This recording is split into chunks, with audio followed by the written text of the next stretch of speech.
Hi,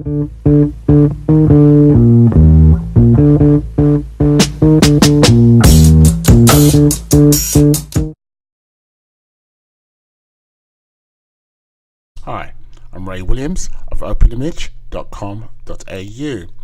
I thought today I'd go through the replacing of a background, whether it be the sky here on this particular image, hold on a second, or something like the background of this image. Either one will allow you to change. I mean, you can change the color of this, of course, make it the way you want it, as opposed to having just a boring background taken in the studio as this image was actually done. So I'll come back to this one in a minute. I'm going to do this one first. So the very first thing I'd do would be to duplicate the background, Control J, or just simply right click on the layer, which is going to give you two. The next thing I would do is I would go and find an image of a sky. I actually just popped it to Google and grabbed one of their images just to show you as an example. So I'll grab one of these. I think this will do nicely, and I'll come up here and go edit. No, I won't. Select all. So you're copying all of this. Then go edit, copy. And then I'll come back to the image which I want to paste it into and go image, or edit rather, paste. So there we have it. So that's now, the sky's gone into place. Obviously I've got to make sure it's in the right position and so on. So the very first thing to do while on this layer, so this is the sky layer, let me just rename that. Alright, so on the sky layer what I want to do is resize this. So I'm going to transform it, which is Control or Command T, hold down Shift and just go to the corners and drag it out. That way the Shift bit holds everything in perspective, so that it's covering about there, and I'm quite happy with that from a coverage point of view. Once I'm happy with that, then I'll go up and approve it, and obviously that's not where it's going to stay. The next thing to do would be to then move this layer in between these two. So all you do is you click on the layer, drag it down until you see that horizontal line, and let it go. And there you go. So this is now sitting underneath. Obviously I've got to expose this sky, or get rid of this sky and expose the sky that's behind it. I'm going to use a mask, which is probably the easier way of doing it in my view. Click on the mask, I'll click on the layer, click on mask here, and when you do that, obviously nothing's going to happen because at this time it's basically a clear mask. And if I then come over and paint with a paintbrush, I'll bring my flow down and opacity down a little bit, so I'll probably go to about 50% on both. So up here, 50%, and the same goes with flow, around that. Yeah, and then I'll come down using a reasonable brush. Yeah, that's a good size. That's a nice feathered brush. Make it a little bigger, and then paint with black. As you can see, in the background comes the sky. And because I'm using a feathered brush, it's tidally just going around quite happily. And now I could have, and I'll go back in a minute just to show you what another way of doing it, which is also very, very powerful. And of course go through all the little bits and pieces until you get to the point. You get the point where I'm going with this. The next thing, the other thing I could have done, of course, and I'll just go backwards a bit to there. So next thing I could have done, instead of having the mask like that, I could have deleted the layer mask, which is just asked it to do, and I could have decided to use a quick selection, so just ask it to select the sky. Alright, so it's just selecting the sky. This is a quick selection, nice, and you can see there it's done a horrible job. So I have to hold down Option, and just tell it to go outside of those pieces there. Oops. Right. Make a smaller brush. Let's come in here. There we go. And that's fine. It's supposed to be a quick selection.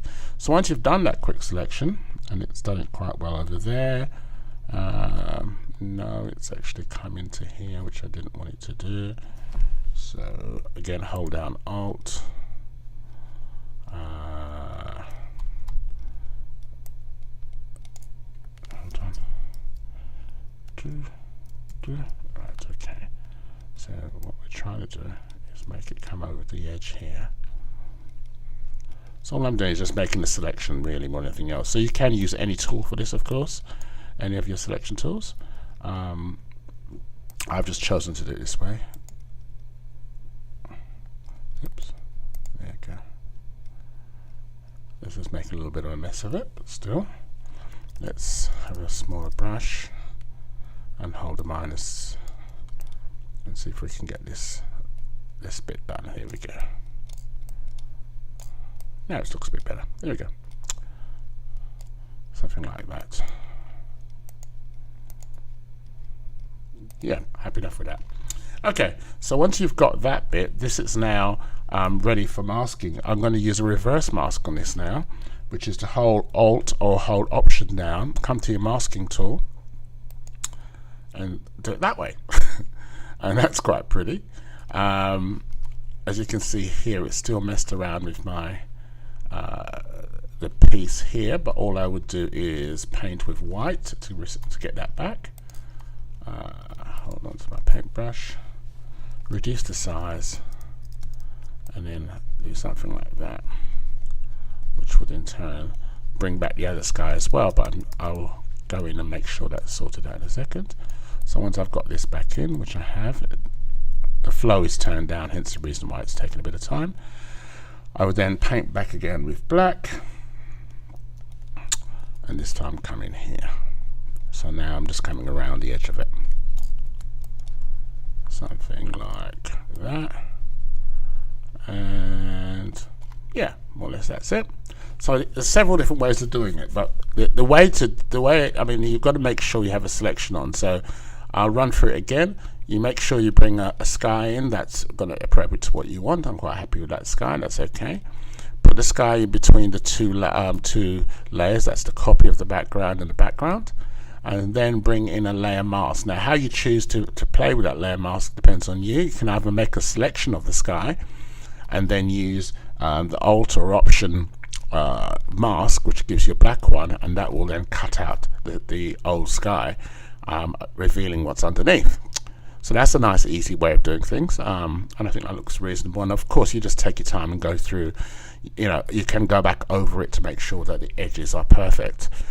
Paint with the reverse color of whatever mask you have here. So as you just saw me doing a minute ago, I was painting with white to reveal that area, or paint with black to put it back again. So that's one way. There's a couple of bits and pieces I can see here. I would have some fun with going back in into this area here, but I'm going to use a refine edge, and this on the next image, and you'll see how you can use a refine edge in this situation as well. It's probably more appropriate on the other one. So let's switch across. And when I switch across to this image now, similar type of thing I want to do here. I want to change the background. I'm going to use a gradiated background, and you'll understand as I go along. So once again, I would right hand click, tell it to duplicate, or Control or Command J. So I've now got my pieces. I'm going to bring in an empty layer, right, and put that empty layer in between. Take the visibility, so that's taking hiding this top layer. So so we're going to basically see the empty layer first, and then I'm going to put a background in. So I'm going to actually use my gradient tool, which is the one tied in with the paintbrush. I'm going to use a gradient tool here, and I will use this gradient, which is going from black to white, and I'm going to have the gradient going this way. So if I hold Shift down and bring the line to about that there, what that will do is give me a gradient, and you can see it. So it's black on this side, white on this. In fact, I'm going to go back and do it again. I want it a little bit more black in there, so I'm going to come a bit further across. There we go. Right, so that's the gradient itself that's going to sit behind the picture. If I'm happy with that, that's cool. Next, we move on to the image itself. So here we've got the image, and once again, I'm going to use the quick selection tool, which is this one. Make myself a little bit of a bigger brush, and that's using the brackets to the right hand side of the P as always, and select. So I'm just going to select her and her here, and as you can see, it's doing a rough job, which is what I exactly wanted it to do. So selecting around, and here we go, and fabulous. So it's done a right job there. And now I'm just going to make sure that these are done properly. And here we go. And there you have it. So now I've got a nice-ish selection of the model and her hair. And that's going right the way around. So at this point, I could use the same thing again, which we had earlier, which is to say, okay, let's hold down Option or hold down Alt, and press the mask tool, and that's going to obviously take her out, which is not how we wanted to do it. Let's go back again. Inverse this, because I forgot I selected her and not the background. So inverse it. So I'm now selecting the background, and now go back and hold down Alt, and then hit mask tool, and so she's now appeared like she's sitting on a different background. Now obviously there's some tidying up to do, and what I normally do in this situation is I'd use the mask refine edge. There's a couple of refine edges you can use, but this is the mask refine edge, so I'm going to use this one. Right hand click and tell it to go refine mask. Right, so this is now going to look at refining the mask for me. I'm going to actually put it on red so I can see what I'm doing a little bit better. If I'm happy with that, have a very small radius. I'm going to ask it to use the smart radius there, so yeah, that's about there. Happy with that. Come across and then start going around the edge very, very lightly. And what this is doing is going to just basically make sure there's nothing to horrible bits of the old background coming through. And here we go, that's beautiful. And that's taken a little bit too much off me. So let's come back and just ask it to do something here. Nope, still doing it. So I think that's probably saying that's as best as you're going to get it that way. Let's come this side. Now I've got to be careful not to. I think the radius is probably a little bit too much. Let's go back. Okay, let's try that again. Maybe a little better. Yeah, a little better. There we go. And so it's very, very touchy sometimes. And the reason I'm using red, so I can see the red come through. And that's okay. And you want some of it to come through, of course, because you want to show the background, but not a lot of it. That's too much. Okay. All right. And when you're finished, simply press OK. Wait. And there you go. So there you go. The edges are nice. Not bad at all coming through there. And the same goes with the top as well. So that's how you take out a background in both a building, or if you had a building and want to make sure you change the sky, or if you've got someone and you just want to change the background to something a little bit different, which this one is. And of course I can play with that background even more. So on this layer I could, for instance, go to filter, blur, and put a blur on it, a Gaussian blur, which is going to make it even more blurry. Have a little bit of a play. I don't know how much blurry I can get it. Let's go here. Yeah, about there. So that's made that background even more blurry than it initially was. There you go. Hope this is useful for you. Please feel free to drop me an email and let me know if there's a particular function or a thing you want to do in Photoshop. I'm happy to put this one together. This one's actually done for a friend of mine, Anissa. She asked for the background one to be put up there, so here you go. This is for you. I hope you have a good day. Speak to you soon.